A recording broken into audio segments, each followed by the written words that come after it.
Hello everyone.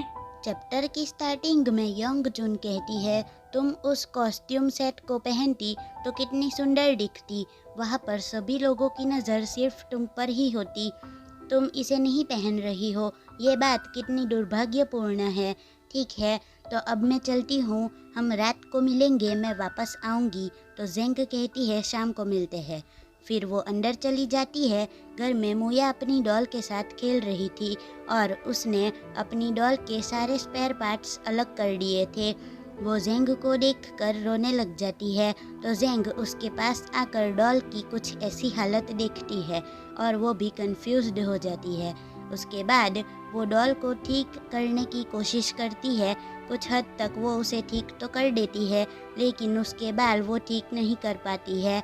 लेकिन मुया तो ऐसे ही देखकर खुश हो जाती है। जेंग मुया को कहती है, मुया, बिना बालों की डॉल अब ब्यूटीफुल नहीं दिख रही, देखो ना कितनी अजीब लग रही है। एनीवे, आगे से तुम जब भी टॉयज़ के साथ खेलो तब ध्यान रखना कि तुम्हें उन्हें भी प्यार करना चाहिए, तुम्हें उनकी भी केयर करनी चाहिए, ठीक है? तो मुया कहती है यस। और ये सुनकर जेंग तो बहुत खुश हो जाती है और कहती है, मुया को मेरे वर्ड्स का रिस्पॉन्स देना कितना अच्छे से आ गया है, ये कितनी अच्छी बात है। फिर वो उसके फोरहेड पर किसी कर देती है। फिर थोड़ी देर बाद का सीन दिखाया जाता है। मूचेन घर आ जाता है। जेंग ने मुया को कैरी कर रखा था। मूचेन उसके पास आकर मुया को अपने पास लेता है और उसे पूछता है, मुया, क्या तुमने मुझे मिस किया?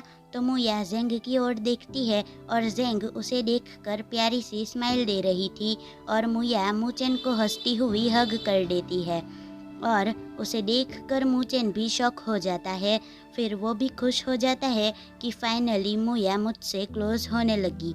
जेंग मूचेन को कहती है, मिस्टर मू, मैंने यंगचुन को वो प्रॉम ड्रेस वापस दे दी, मैं तो बस एक नैनी हूँ, नॉर्मल ड्रेस ही मेरे लिए काफ़ी है। तो मूचेन कहता है, ठीक है, जैसा तुम्हें ठीक लगे। फिर उसकी नज़र मुया की डॉल पर जाती है। वो कहता है, मुया, इस डॉल के बाल कहाँ गए? ये डॉल तो तुम्हें तुम्हारी मॉम ने दी थी ना। फिर जेंग की नज़र उस डॉल के बाल की ओर जाती है। वो सोचती है, मुझे अभी याद आया कि हाओ कियान की एक टॉय कंपनी है, मैं उन्हें पूछ लूँगी कि इस डॉल के हेयर ठीक कर दे तो अच्छी बात है। फिर इवनिंग पार्टी का सीन दिखाया जाता है। वो तीनों वहाँ पर पहुँच चुके होते हैं। मूचेन ने मुया को कैरी कर रखा होता है और जेंग उनके पीछे पीछे आ रही होती है। सभी की नज़र मूचेन और मुया के ऊपर ही होती है। तभी उसके पास एक लड़की आती है। वो मुया को देखकर मुस्कुराती हुई कहती है, वाह, मुया कितनी प्रीति है। इस लड़की का नाम लियो लेडी है। वो मुया को अपने पास ले लेती है और उसे किसी कर देती है, तो मुया भी उसे रिटर्न किसी कर देती है। ये देखकर लियो लेडी बहुत खुश हो जाती है। वो बोलती है, मुया अब बड़ी होने लगी है, पहले तो वो मुझे किस भी नहीं करने देती थी। मूचेन जेंग को देखता है तो वो मुया को देखकर मुस्कुरा रही थी। फिर वो लेडी लियो के पास जाकर मुया को मांग रही थी, तो लियो लेडी उसे पूछती है, आप कौन? और मुया मॉम बोलती है। तभी जेंग कहती है, मैं मुया की नैनी हूँ, प्लीज़ मुझे मुया को कैरी करने दो। लियो लेडी सोचती है, इसका लुक और कॉन्फिडेंस देखकर लगता नहीं है कि ये नैनी हो सकती है। तभी पीछे से कोई लियो लेडी को बुलाता है, तो लियो लेडी बोलती है, मिसेस जेंग, आप आ गई। जेंग पीछे मुड़ती है तो वो उसकी स्टेप मदर लिंग होंग यू होती है। जेंग लिंग होंग यू को देखकर मुया को अपने पास ले लेती है और वहाँ से जाने लगती है कि मुझे उससे मिलना ही नहीं है और उसकी शक्ल भी नहीं देखनी है। तभी मुया मॉमी बोलती है, तो जेंग उसे कहती है, तुम्हें नींद आ रही है, तो चलो मैं तुम्हारे लिए कोई शांत प्लेस ढूंढती हूँ जिसे तुम्हें आराम मिल सके और तुम्हें कोई डिस्टर्ब ना हो। फिर मुया के पेट में चूहे दौड़ने लग जाते हैं, तो जेंग कहती है, तुम्हें दूध पीना है? तो मुया खुश हो जाती है और कहती है, मिल्क मिल्क। और जेंग उसे देखकर बोलती है, ओह माय गॉड, ये कितनी क्यूट है। वो उसे बोलती है, ओके, चलो हम मिल्क लेने चलते हैं, दूध पीने के बाद तुम सो जाना, ठीक है? तब उसके सामने एक लड़की आ रही थी। जेंग आगे देखती है तो वो चेन यिंग होती है। वो उसे कहती है, जेंग शो, तुम यहाँ पर कैसे? तुम यहाँ पर नहीं आ सकती, तुम्हें यहाँ पर किसने इनवाइट किया? तो जेंग उसे कहती है, लेडी चेन, क्या हुआ?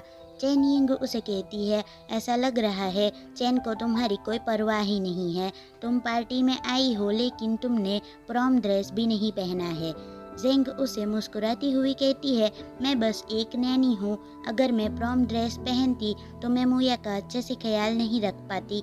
अब अगर कुछ और नहीं कहना हो तो मैं जाती हूँ, मुझे जाना है।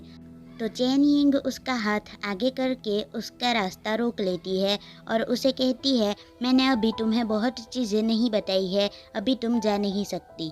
जेंग शाओ, मैं तुम्हें वार्न करती हूँ, मू चेन बहुत अच्छा है। तुम्हारे जैसी नैनी को अपनी पोजीशन अच्छे से पता होनी चाहिए। मू चेन के सामने तो कभी देखना ही मत, वरना तुम्हारे लिए अच्छा नहीं रहेगा। और मू चेन के सपने भी कभी मत देखना। और ये सुनकर जेंग स्माइल करती है।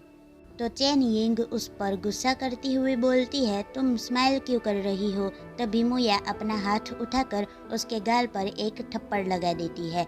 तो ये देखकर जेंग शॉक हो जाती है। फिर वो मुया का हाथ अपने पास ले लेती है और उसे डांटते हुए कहती है, मुया ऐसा नहीं करते, गंदी बात है। और अपने मन में सोचती है, मुया गुड जॉब। मुया तो अभी भी उसे गुस्से में ही देख रही थी। चेन यिंग जेंग को कहती है, जेंग शाओ, तुम अपने आप को क्या समझती हो? तुम मुया को समझाने में इतनी भी अच्छी नहीं हो। ये मत समझ लेना कि मुया तुम्हें मॉम बुलाएगी और मू चेन का तुम्हें प्यार मिल जाएगा। जेंग उसे कहती है, आपको क्या लगता है कि सब आपके जैसे है?